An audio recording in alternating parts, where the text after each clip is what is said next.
você, tudo bem? É com muito prazer que eu estou de volta aqui no programa Fofoca Boa e hoje é para fazer uma entrevista muito bacana com ele que é músico clássico, friburguense, um ícone da cidade. Felipe Gutbein, seja bem-vindo.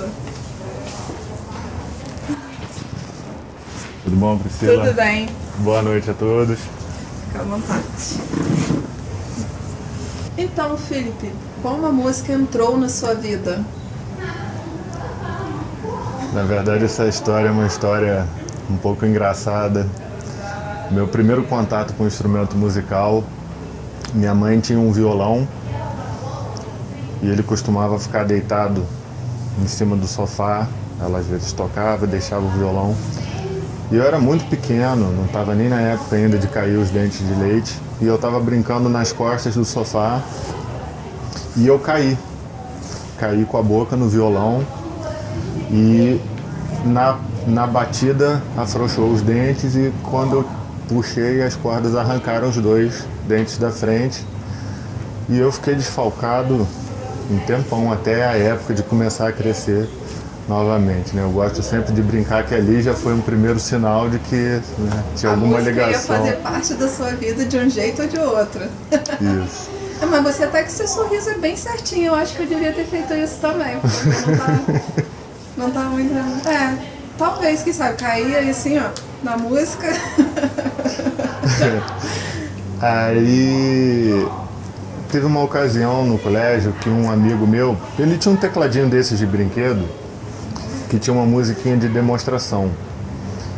E na época eu fiquei apaixonado pela música de demonstração do teclado e apurrinhei meus pais que eu queria aquele teclado por causa da música e tal. E eu agora não lembro muito bem se foi no meu aniversário ou o Dia das Crianças. Eles me deram esse tecladinho de presente. E eu comecei a tirar de ouvido. Eu botava a música para tocar e começava a tocar junto. Mais ou menos quantos anos isso? Eu tinha de 9 para 10 anos. Precoce.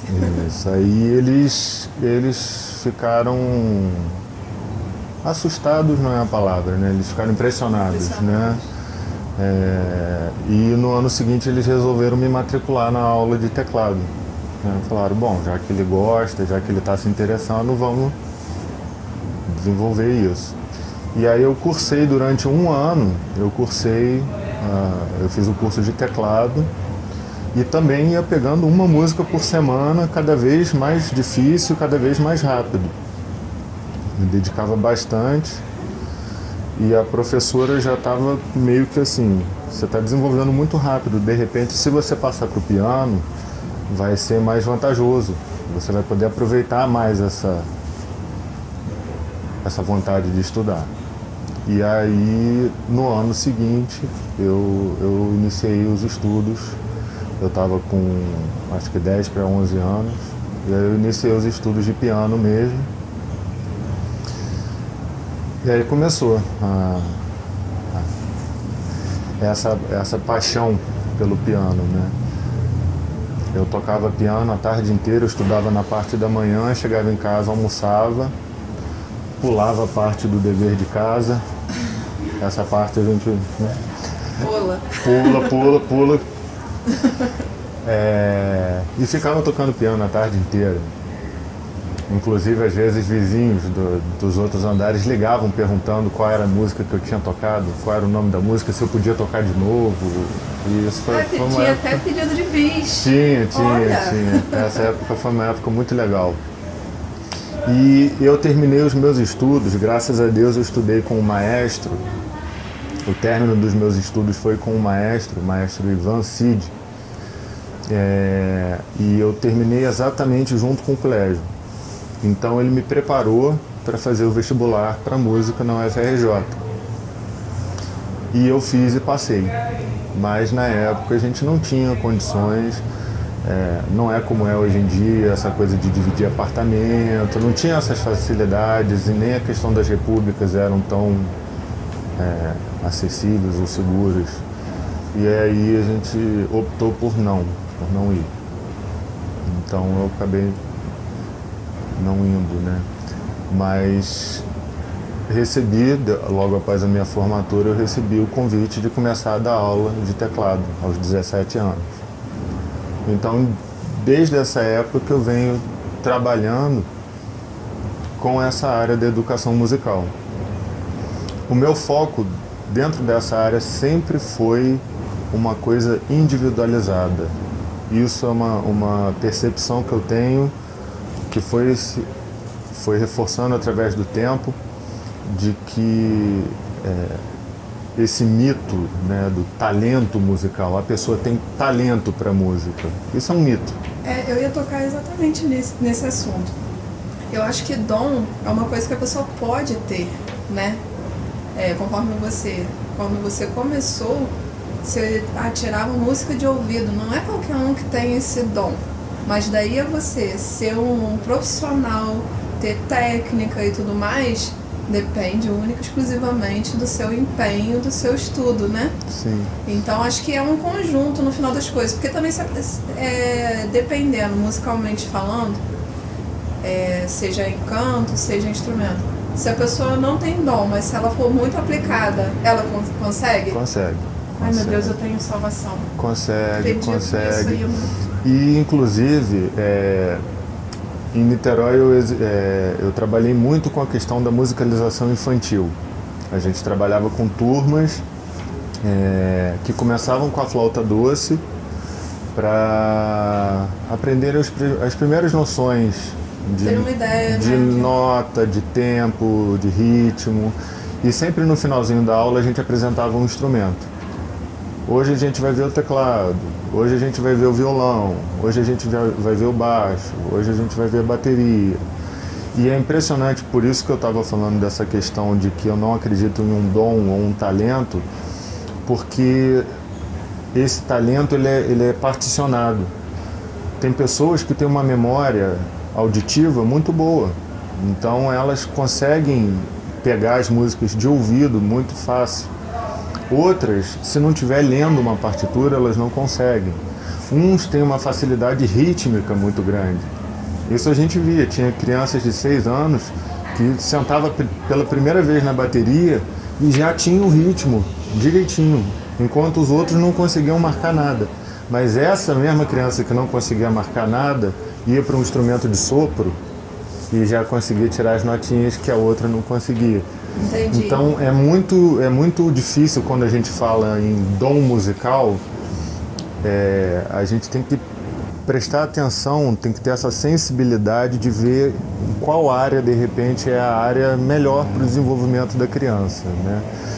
E ainda assim, dentro daquela área, quais são essas habilidades, essas capacidades da pessoa. Se você é uma pessoa que tem uma memória visual melhor do que auditiva, você provavelmente vai ser o tipo de pessoa que eu vou ter que passar uma matéria no quadro para você anotar, eu vou ter que trabalhar mais graficamente. Outros alunos que têm uma memória auditiva melhor, se eu não sentar e não tocar para ele ouvir a coisa, como é que funciona, ele não vai pegar. Aquele monte de desenho que eu fizer no quadro de nota não vai significar nada para ele. Então, o estudo de música ele não é uma coisa padrão. Eu não uso o mesmo método para cada aluno, né? Assim, monto uma turma e eu vou dar a mesma aula para todo mundo. Eu gosto de trabalhar observando essas qualidades, né? E ressaltando, né, em cada um, pelo que eu vi. Eu tenho uma cunhada que já foi sua aluna no canto. Oi, Raquel, tudo bem? E ela comentava muito disso, a respeito do quanto você trazia técnica para ela, mas o quanto você também frisava essa questão de se colocar emocionalmente, né? Interpretar, entender, viver aquela musicalidade ali na hora, no canto, enfim. E isso daí era uma coisa que já me chamava atenção, porque assim, todo mundo fala de música com sentimento, né? Mas na hora do trabalhar, tem muita gente que está preocupada, não.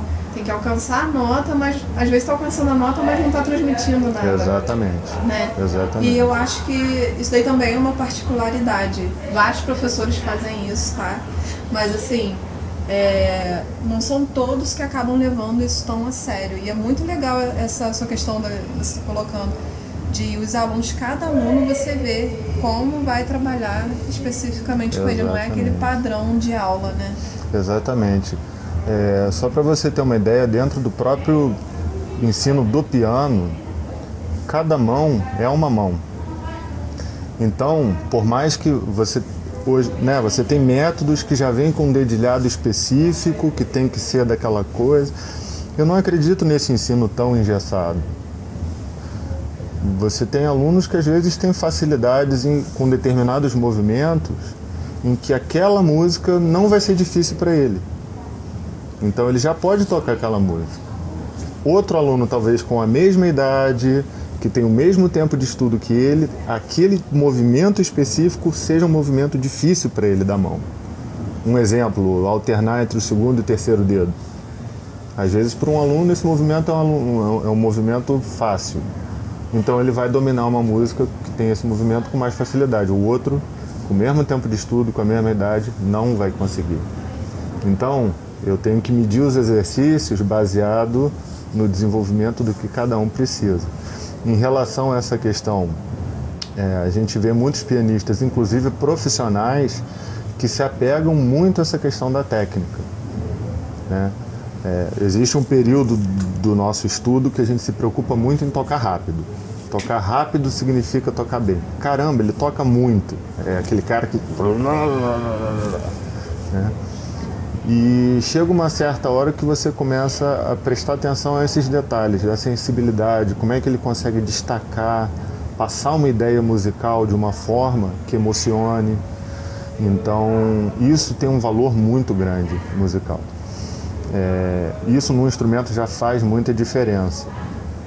No canto, isso faz mais ainda.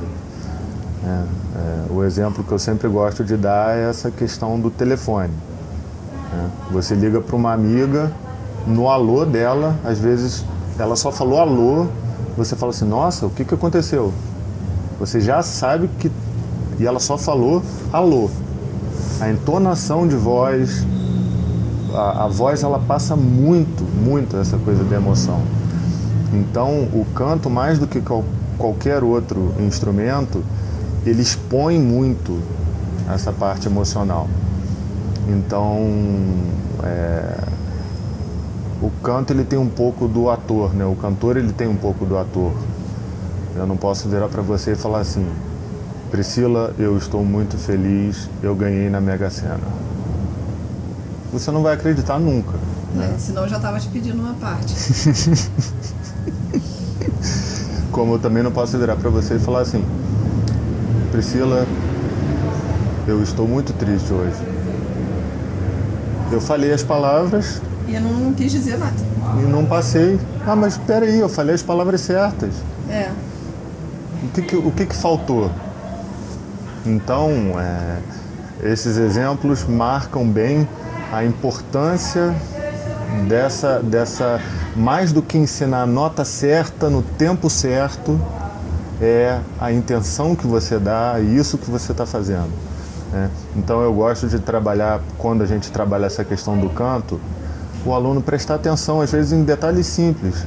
Porque às vezes o aluno já decorou a letra toda, está cantando e tal, e fala assim, peraí, você já parou para prestar atenção no que essa letra está dizendo? Conta que história é essa música, o que essa música fala sobre o quê? Aí o aluno não sabe, não sei, peraí. Né? Olha, queria perguntar uma coisa para vocês. Puxa pela memória aí, eu imagino que praticamente todo mundo vai ter uma música da época da adolescência, da infância, que depois de muitos anos cantando, não digo nem cantando errada, a pessoa foi cair a ficha, caramba, era disso que essa música falava. Olha, aconteceu isso comigo com o Djavan, eu nem ouso falar qual foi a música que eu me liguei depois de anos cantando a música. Djavan, te amo. Também. Mas então, continua. Justamente, um exemplo do Djavan é a Flor de Lis, que é uma música que, se a gente observar a letra, é uma letra muito triste. e você vê as pessoas cantando, tá todo mundo, vale me Deus, todo mundo cantando, sorrindo, né? É verdade. Então, muitas músicas, o foco principal é passar essa emoção, o que a letra está dizendo, como eu posso interpretar, como eu posso levar essa mensagem que a música está passando, né? E o meu ensino, ele está muito focado nisso, porque quando você coloca essa emoção, parece que o corpo ele vai junto. Então, você focar só na técnica, às vezes não é tão importante. Quando você coloca a emoção, parece que a mão ela já vai junto, né? Ou a voz, enfim. A emoção move muita coisa no ser humano, né? Exato. E você falando aqui de trabalhos com criança, você acha que tem uma média assim, de idade ideal para a criança começar a se envolver, para os pais estimularem mais a musicalidade num todo com a criança? Tipo, desde colocar numa aula ou até colocar para conviver mais com músicas, enfim. Ou você acha que é de cada criança, não existe essa média? Existem vários fatores ligados a isso. O primeiro é cultural.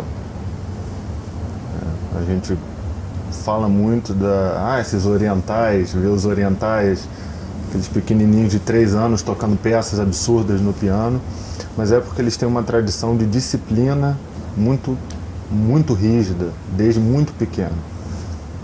Nós aqui no Brasil não temos essa mesma cultura, mas nós somos um povo muito musical. A gente é muito ligado à música desde pequeno, e a diversidade rítmica que a música brasileira tem é muito grande. A gente está ligado a uma diversidade musical muito grande. Então, em relação a isso, aí vem essa parte que você me perguntou, a exposição à música, quanto antes melhor, em termos auditivos. Criança ouvir todos os tipos de música, e aí vale realmente, sem preconceitos, né? Ouvir todos os tipos de música para ela criar um leque de possibilidades. A pedagogia do ensino musical, aí já tem variações, né? Segundo o método de ensino, segundo o desenvolvimento da própria criança. Tem gente que acredita que por volta aí dos 3 anos já é ideal desenvolver algumas habilidades como bater palminha, ritmo, aprender um ou outro movimento na flautinha doce, algumas coisas assim. Mas, de uma forma geral, o consenso é que a coisa tem que acompanhar mais ou menos a alfabetização, né? Por volta dos 5, 6 anos, que é a idade que cognitiva, a criança já está com um desenvolvimento cognitivo já um pouco mais maduro para começar a aprender mais efetivo.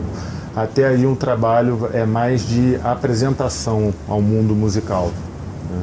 Entendi. E a gente estava falando a respeito de um leque de possibilidades, estilos musicais, você mais voltado para o estilo clássico. Quando que o estilo clássico começou a tocar o seu coração? Foi por causa do piano? Você conheceu e se emocionou? Ou, enfim, como que surgiu? Sempre foi assim? Quando era criança tinha outra coisa que te chamava a atenção? Não, lá em casa, meus pais sempre gostaram bastante de música.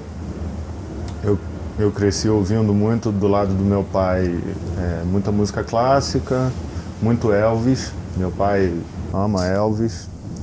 Minha mãe, Beatles, Brad, várias bandas aí dessa época, né? Então eu cresci ouvindo muito dentro dessa variação aí. E mais tarde, aí já na adolescência por conta própria, eu comecei a buscar mais os rocks mais da nossa época mesmo, né? Mas a música clássica ela surgiu através dessas fitas cassetes que meu pai tinha, e eu escutava e aquilo me causava uma emoção diferente, né? E eu ficava pensando, nossa, que bonito, sabe? Como é que é possível isso, né? E quando eu iniciei o estudo do piano, eu consegui perceber o quanto o piano ele era capaz de traduzir essas emoções.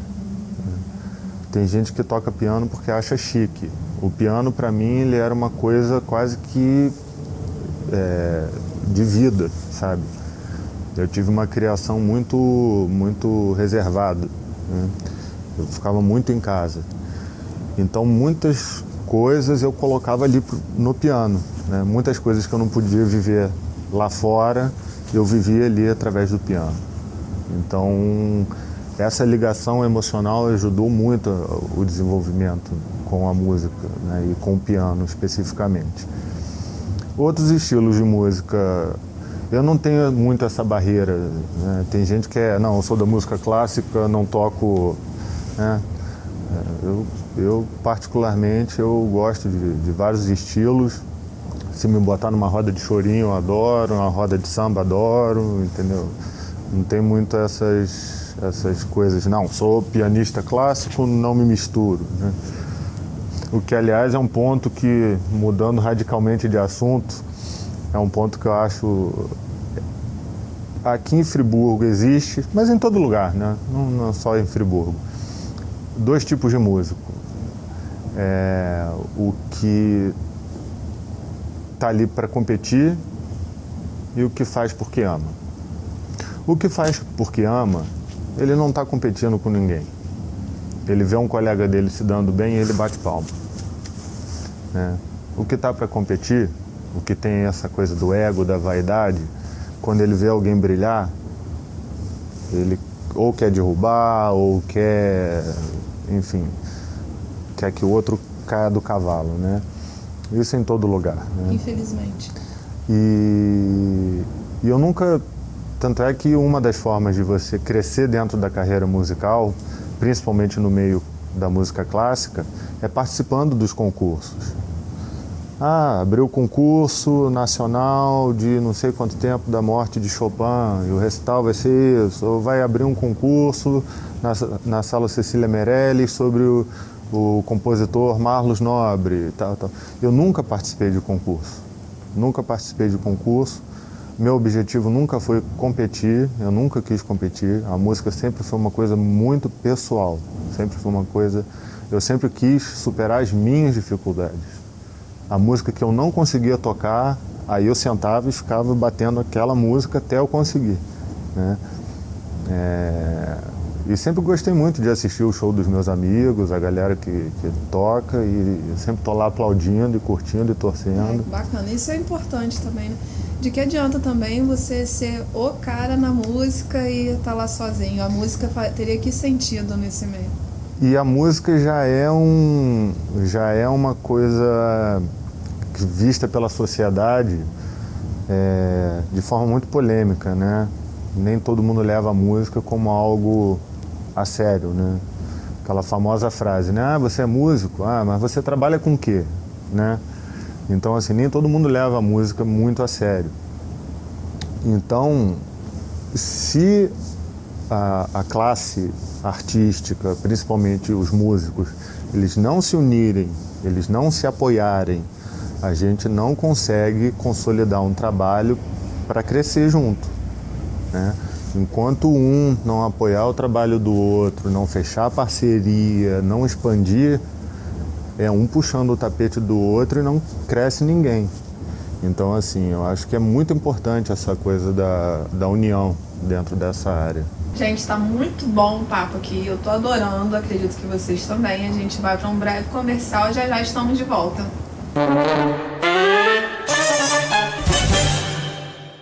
Voltando dos comerciais, vamos continuar nesse bate-papo gostoso aqui. E a gente estava no meio de uma conversa que me surgiu uma dúvida não, aliás, fazer uma colocação.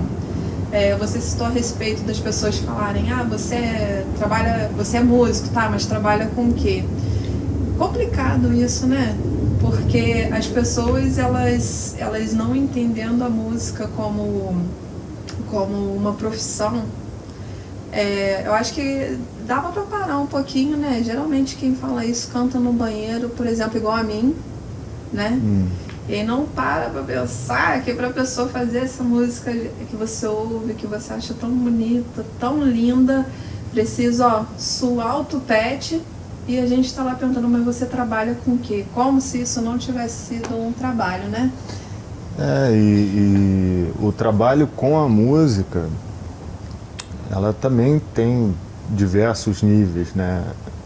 Você tem a parte educacional da música, você tem um músico que é um músico de performance, que são esses músicos que tocam nas bandas ou solo, enfim. Você tem vários segmentos, você tem os músicos que trabalham com a composição, que trabalham criando as trilhas de filmes. Então a música está inserida em diversas áreas da nossa vida que às vezes a gente nem se dá conta da importância disso. Você imagina você assistir um filme que não tem a trilha sonora. Não dá. Não tem como. E os infantis, então? Não tem, O que seria de Tom e Jerry? Perfeito exemplo. E às vezes você pegar a mesma cena e mudar a trilha, você muda a intenção da cena. Curioso, já ouvi falar disso. Você pega uma cena e bota um fundo musical triste, parece que aquele diálogo é um diálogo mais pesado. Você pega aquela mesma cena e bota uma música, aquilo já muda totalmente a ambientação. Então, a música ela é importante, ela é considerada aí uma das grandes, né, desde dos primórdios da humanidade. Ela merece todo o respeito. Infelizmente, ela chega às vezes a esse patamar, às vezes por causa dos próprios músicos que não se valorizam, que não se organizam de uma forma a se valorizar. Existe um fator histórico também, onde quem era músico, tocador de violão aí pela vida era considerado vagabundo. Então, na escala social, na pirâmide social, se você tivesse uma profissão X ou Y, você era considerado, né, muito bem visto pela sociedade, muito valorizado. Se você fosse músico, você era tido como uma pessoa que não tinha muito rumo na vida. E quebrar essa imagem é muito difícil, porque isso já vem de muito tempo.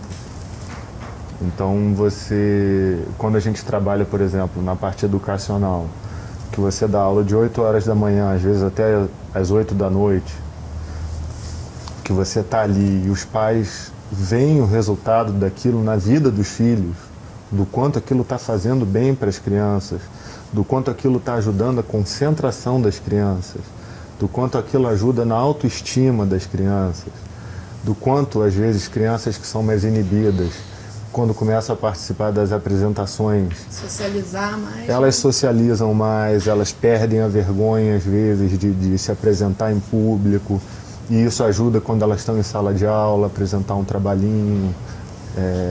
Enfim, a música ela tem inúmeras vantagens, e aí quando você vê isso acontecendo, eu acho que aí os pais começam a ter uma noção de que a música ela vai além, né?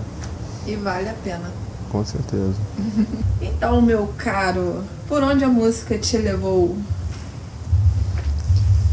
Essa é uma longa história. Como eu falei, eu dei aula aqui em Friburgo, tive excelentes momentos, de excelentes trabalhos, estava num crescente muito bom, até que infelizmente aconteceu aquela tragédia em 2011, né? E que afetou bastante a nossa área porque as pessoas perderam praticamente tudo, né? E é muito difícil, né? A pessoa vai continuar matriculada em aula de música depois de ter perdido tudo, né? As pessoas estão reconstruindo a vida, então isso me prejudicaria bastante dentro da minha área. Então foi uma oportunidade que eu vi de tentar expandir, ir para outros lugares, tentar a chance mais lá para baixo, né? Só que as coisas não saíram exatamente como eu planejei. Não... Qual era o seu plano? Eu Ficar rico, milionário? Ficar rico, milionário, sair vendendo CD aí... Não, mentira. Poxa. Não, mas ter um pouco mais acesso a esse universo musical, né? Mas você já foi com um esquema armado para você já ir trabalhar com música lá embaixo? Não foi com esquema nenhum. Foi na cara e na coragem. A tragédia aconteceu do dia 11 para o dia 12 de janeiro. Meu aniversário. Eu lembro perfeitamente porque eu estava ali no Paissandu, eu peguei água pelo peito, a gente estava na casa de uma amiga e ouvi os gritos de socorro. Foi uma coisa... Todo mundo tem uma história, né, para contar, infelizmente. E depois disso, Friburgo ficou ilhado, a gente ficou sem acesso, né? E assim que abriram acesso, uns conhecidos nossos lá de baixo vieram e tiraram a gente daqui, né? Eu e mais alguns amigos. Meus pais ficaram por aqui, eles estavam seguros, estavam bem. Meu pai estava recém-operado, não podia sair. E aí eu fui lá para baixo na cara e na coragem. Eu sempre tive essa coisa de... né? Só que as coisas não saíram muito bem como eu planejei e eu tinha que me virar lá embaixo sozinho. E o primeiro emprego que eu arrumei lá embaixo, eu namorava uma menina que o pai dela trabalhava com crepes na praia de São Francisco. Ele fazia crepes franceses lá na praia de São Francisco e eu comecei a trabalhar com ele lá. Então, depois você me passa a receita? É aí que tá, nem eu sei a receita. Ele levava a massa pronta. Não foi dessa vez? Eu só tacava a massa na chapa ali, rodava com aquele rodinho. Ficava bom? Ficava. Você vendia ou você comia mais do que vendia? Não, nos intervalos a gente dava uma... Dá uma tapeada. Dá uma tapeada, né? E aquele visual daquela praia é espetacular, né? Mas foram coisas paliativas, assim, eu tive que receber um convite depois também, um amigo de um amigo abriu um curso de inglês. Só que não tinha quem ficasse lá como que administrar o curso, gerenciar o curso, enfim. Ele tinha outras empresas, outras coisas e resolveu pegar uma franquia de um curso, mas precisava de uma pessoa lá. E falei, tô aí, né? Entrei na cara e na coragem, nunca tinha trabalhado nessa área e quando... Mas sabe falar inglês? Sei, tranquilo. Tá bom, porque eu não sei não. Não, mas eu não dei aula não. Não, mas aí a pessoa chega lá, tem que sentir firmeza, né? Então, parabéns. Quando eu vi... Senão era muita coragem. Eu tava fazendo telemarketing, eu tava fazendo matrícula, eu tava montando logo de coisa, eu tava marcando entrevista com o professor, eu tava fazendo tudo ali, né?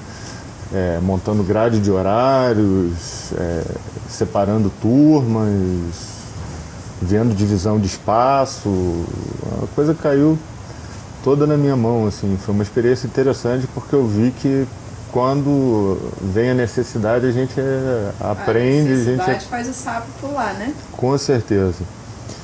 E depois a situação piorou um pouco mais. Eu fui morar numa república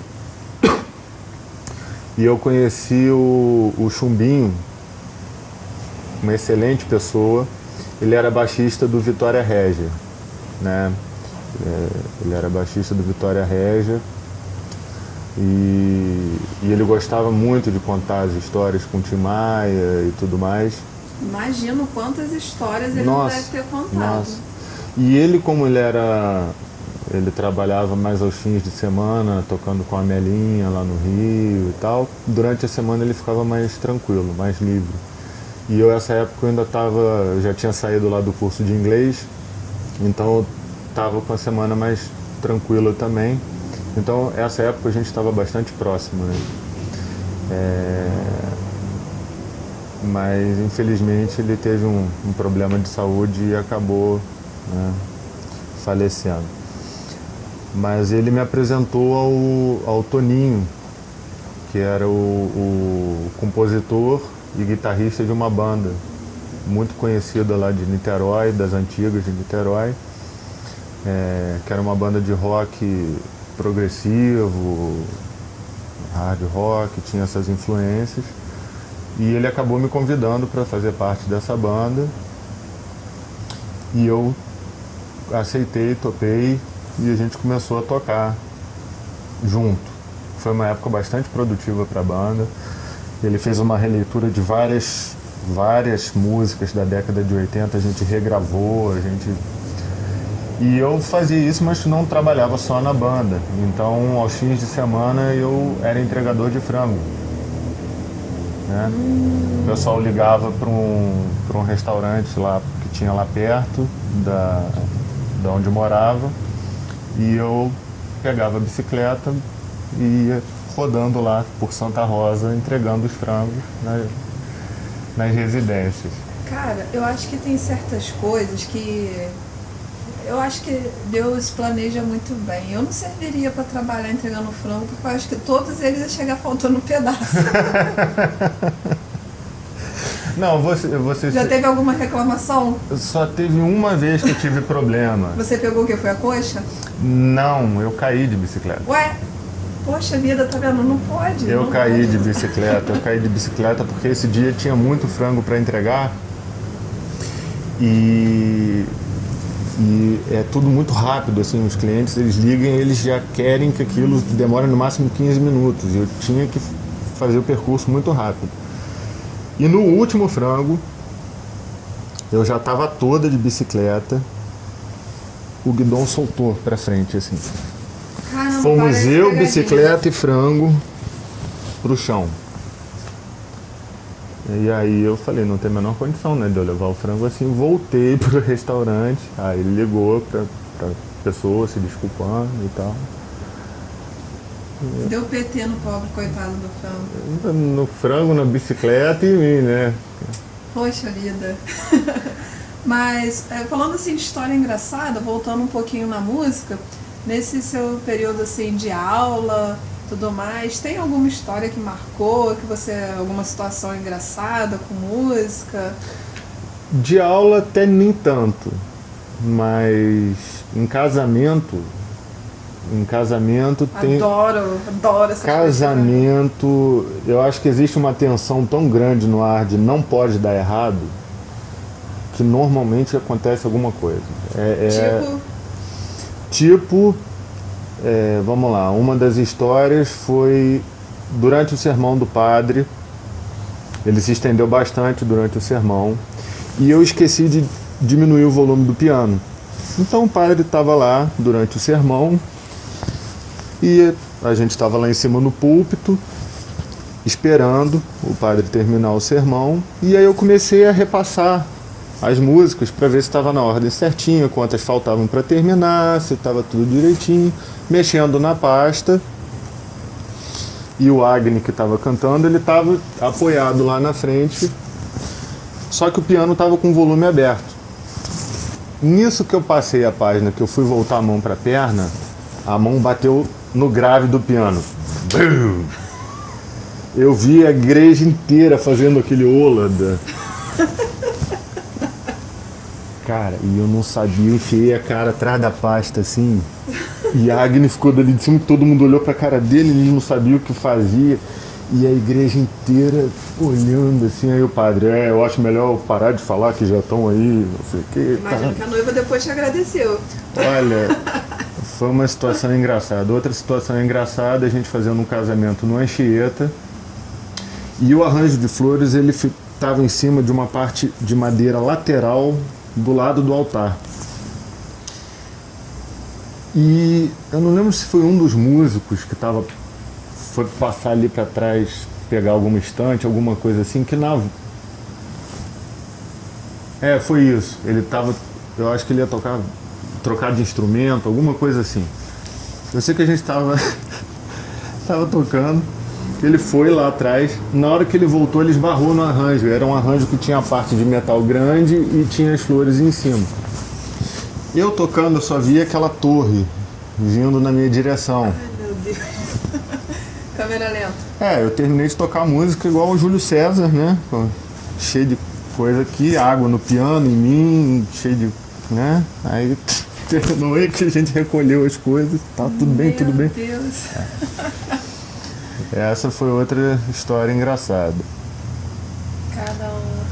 Outra história engraçada foi a Agni cantando belíssimamente a Ave Maria na entrada da noiva.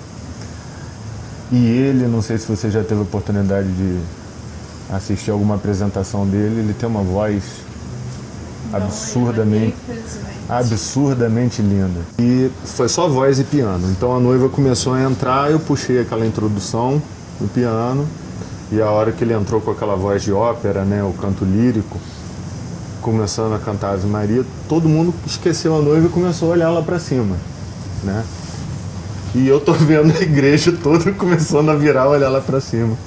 E eu já me concentrando para não começar a rir, e tocando.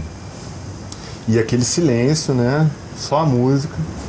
Daqui a pouco uma senhorinha lá embaixo olha para cima e fala assim: nossa! Eu não aguentei, eu comecei a rir, mas eu comecei a rir. E o Agni só fazia assim para eu parar de rir, senão ele ia começar a rir, não podia.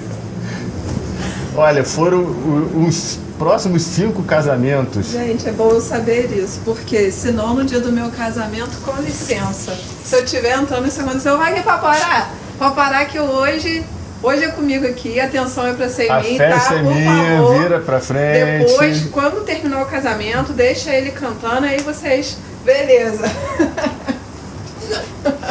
Imagina, deve ter sido muito engraçado. Olha, eu acho que os próximos 5 casamentos que tiveram Ave Maria, na hora da Ave Maria eu olhava pra cara dele e só falava assim: nossa! Fazia assim pra eu parar de zoar. Essa foi boa. Mas eu acho que música sempre rende boas histórias, né? Rende. Teve uma apresentação do coro lírico, Acrópolis, que é regido também pelo Agni. A gente foi tocar em Bom Jardim. Tudo certo, tudo lindo.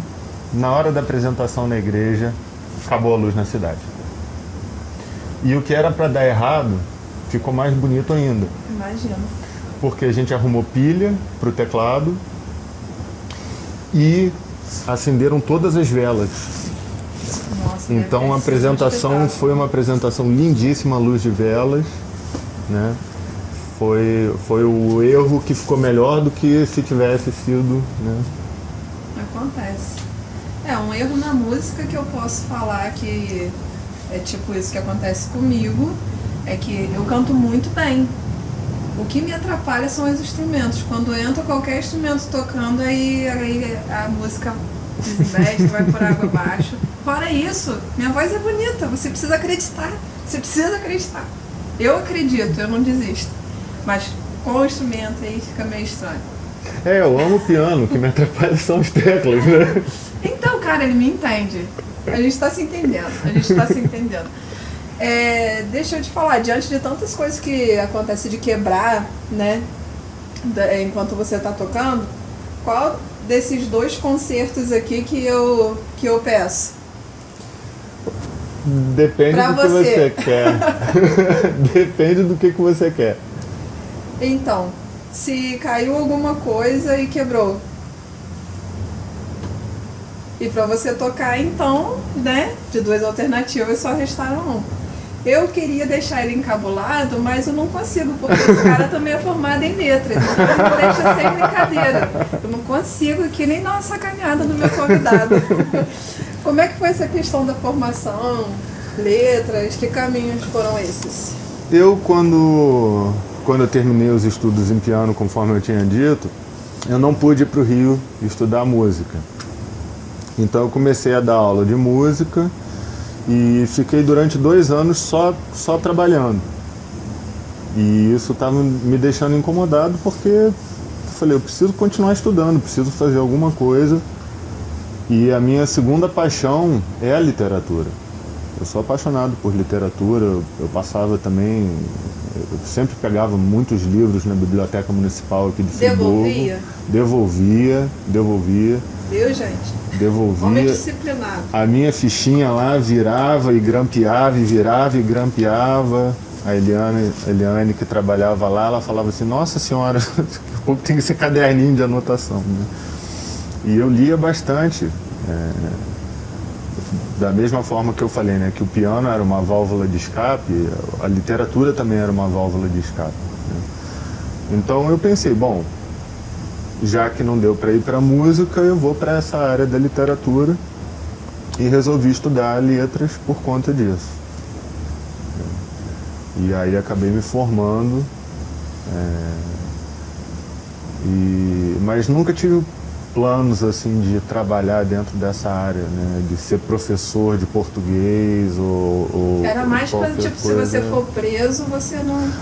Eu tenho um diploma de curso superior. Brincadeira, né? gente. Então, mas eu acho, a gente estava até trocando uma ideia antes, eu acho que no final tudo faz parte de um todo, né? A literatura, a música, cultura no modo geral, né? Sim, sim. Eu acho que se completam. Quando você analisa a linha da história, os movimentos artísticos, você vê que muitas propostas literárias aconteceram também na música, na pintura, então você vai vendo como a humanidade vai evoluindo esse conceito da arte, né? E isso faz toda a diferença, inclusive, quando você vai executar uma música. Então, o que você acha de umas músicas que às vezes vêm com umas... Você, enquanto professor de português, o que você acha da qualidade das letras das nossas músicas hoje em dia? Essa é uma questão polêmica, bastante polêmica, bastante polêmica. Existe uma área dentro do estudo da linguagem, né, essa parte da linguística, que ela questiona um pouco do que é o correto, do que é considerado correto, o que é certo, o que é errado. Por exemplo, como é que você pode julgar que de repente um sotaque de uma determinada região, né, o que é o certo? A forma como a gente fala aqui no Rio ou a forma como é falado no Sul? Então existem vários questionamentos. Na questão artística também existe esse embate. O que você vai considerar?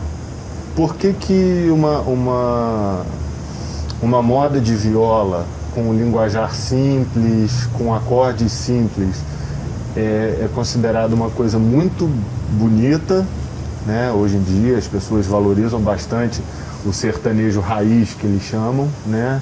Essas modas de viola são lindíssimas, com esse linguajar, né, simples. E aí você ouve outros estilos que também têm um linguajar simples, e aí já não é mais tão... Então, assim, esses valores dependem muito do ponto de vista que você está abordando. Se você vai trabalhar determinados segmentos musicais que já trabalham com a questão da sexualização, da desvalorização, a gente tem que analisar também, de repente, em qual âmbito, qual meio social que essas pessoas que escreveram isso cresceram. Eles não vão escrever uma letra poética crescendo, ouvindo tiro, eles vão escrever a realidade que eles viveram. Então, assim, se eu acho esteticamente bonito ou não, aí é uma coisa, né?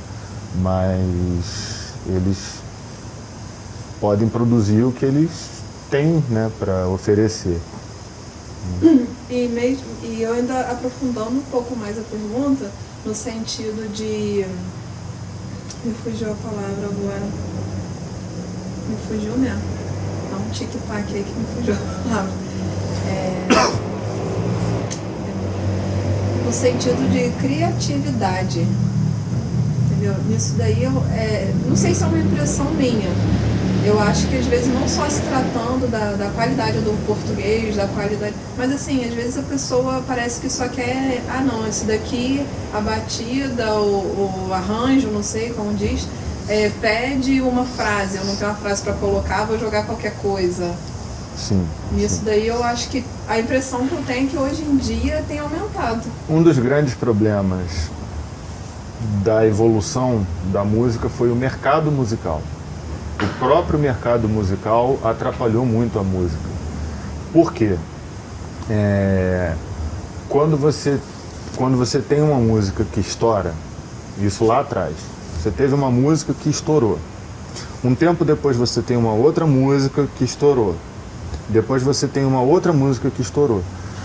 Os estudiosos do mercado começaram a ver o que tinha em comum, o que essas músicas que atingem o topo das paradas têm em comum para chegar lá.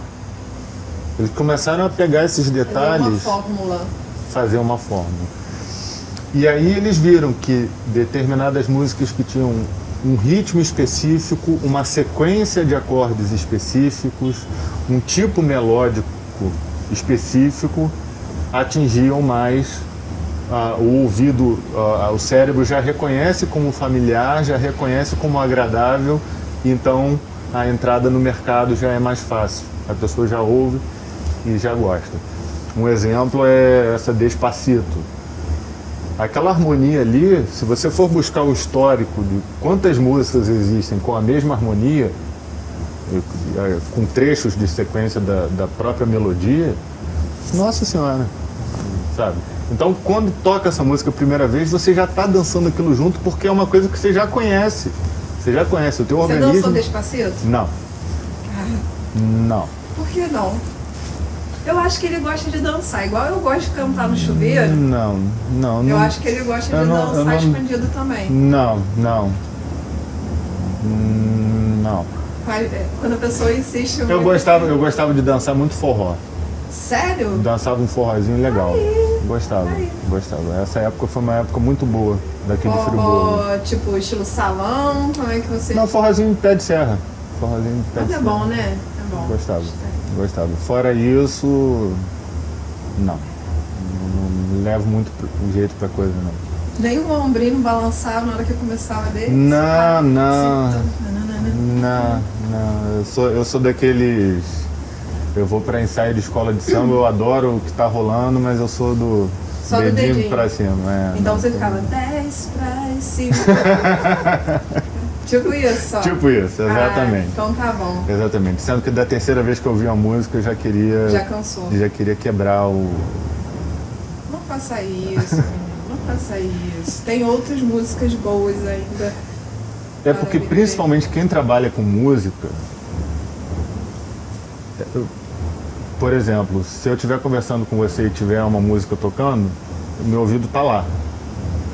Entendeu? A minha atenção ela vai totalmente para essa parte. Tem gente que gosta de botar uma musiquinha para estudar. Se eu estiver ouvindo qualquer coisa, eu não consigo ler, porque meu ouvido vai direto para o que está tocando. Né? Isso é... Parece eu com a minha filha.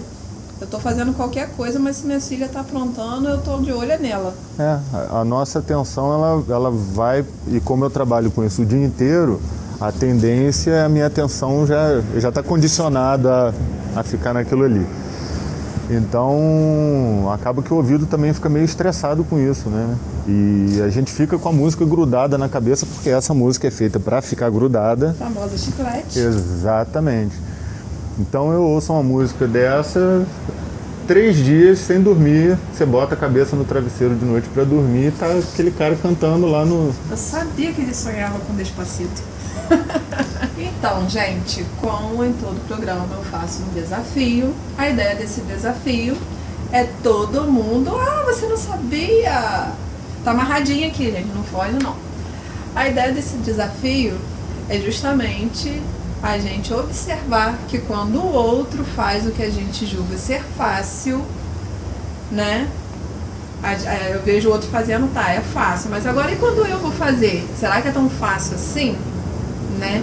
Então aí a gente vai fazer uma brincadeira com isso e um vai desafiar o outro, como eu tenho feito em todos os programas.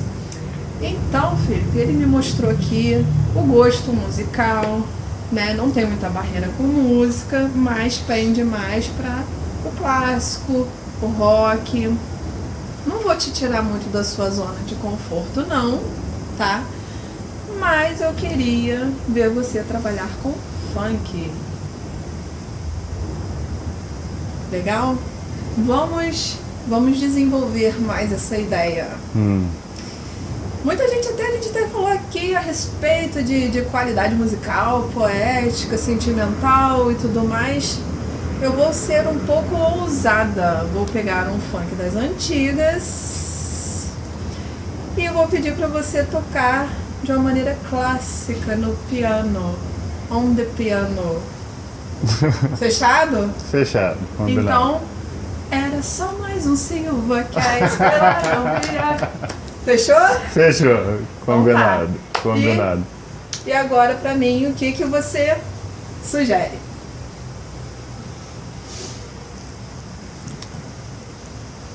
Então, eu sugiro que a gente... O desafio vai ser mudar de lugar. Agora você responde minhas Desafio perguntas. mais fácil de todos. Você responde minhas perguntas. Ah, tem que responder também? Achei que era só trocar de lugar aqui. Não, você responde minhas perguntas. Ih, rapaz. Como surgiu essa ideia do programa? Como é que nasceu essa ideia do programa? De onde surgiu? Boa pergunta. Então, gente, já tem um bom tempo que eu trago essa vontade no meu coração e partiu de um desconforto da gente estar sempre vendo em qualquer meio de comunicação, até quando você vai para se desestressar, né? Uma rede social, TV, enfim, você acaba tendo muito acesso ao lado ruim do ser humano. Perfeito. E isso tem me incomodado há muito tempo. Às vezes você teve um dia cansativo, não necessariamente estressante, você quer só dar aquela... Aí você, fulano fez isso com ciclano, e briga, e morte, assassinato, roubo, sequestro. E eu falei, gente, a gente precisa ter um espaço para falar mais de coisas boas, né? Porque eu tenho fé na humanidade. Eu tenho fé e eu acredito que tem muita gente, inclusive você aí que parou para assistir esse programa, é porque eu sei que você também gosta dessas coisas boas, assim como eu, assim como o Phil, que, né, se dispôs a estar aqui nessa conversa gostosa, enfim. E daí foi nascendo essa ideia. E a gente começa a ver, até nesse desafio aqui a gente botou um pouco disso, pessoas que fazem coisas que geralmente a gente julga quem fez algo pelo outro. Ah, mas foi tão pouquinho que ele fez, ele poderia ter feito mais ou melhor. Mas quem se doou sabe o quanto aquilo custou, né? Mas para quem recebe, isso daqui se torna enorme. Então, enfim, foi um desejo que, graças a Deus, eu estou tendo muitas pessoas que estão me apoiando e, graças a Deus, tem dado certo. Maravilha, maravilha. Fala um pouquinho agora da sua parte pessoal, a sua formação,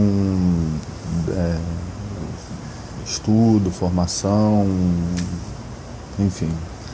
Então, gente, com relação à formação, não tem nada a ver com isso daqui. Eu tenho um ensino médio e o pós-médio, que a gente chama, porque eu sou apta a dar aula até o 5º ano, no caso, sim, né? Sim. Que é formação de professores. Sim. E em termos de formação seria isso. Hoje eu trabalho no segmento de beleza, trabalho em perfumaria, mas eu sempre gostei desse meio. Então, na igreja, vicariato, eu já tive participação no Ministério de Comunicação, eu não vou nem falar quantos anos atrás, porque tem muito tempo. Já fiz locução em uma rádio comunitária, então eu sempre gostei dessa parte. Tive a oportunidade de trabalhar com o programa Segredos de Beleza, que é um programa do grupo que eu trabalho, e eles me escolheram para fazer essa apresentação. Eu gostei e hoje eu estou aí com esse projeto que, como eu já mencionei, tem bastante gente abraçando. Meio de paraquedas, mas vocês estão gostando? Eu tô. Eu também. Obrigada. Com certeza, com certeza. Qual a sua ligação com a música? Ligação com a música. Eu vou responder o que eu sinto. Não sei se é necessariamente o que você me perguntou. Não sei se você me perguntou em termos técnicos. Não. Mas eu acho que a minha ligação com a música é total. sei tocar, sei cantar, não sei fazer nada disso. Já fiz aula de violão porque eu amo baixo, então eu queria o violão para chegar até o instrumento baixo.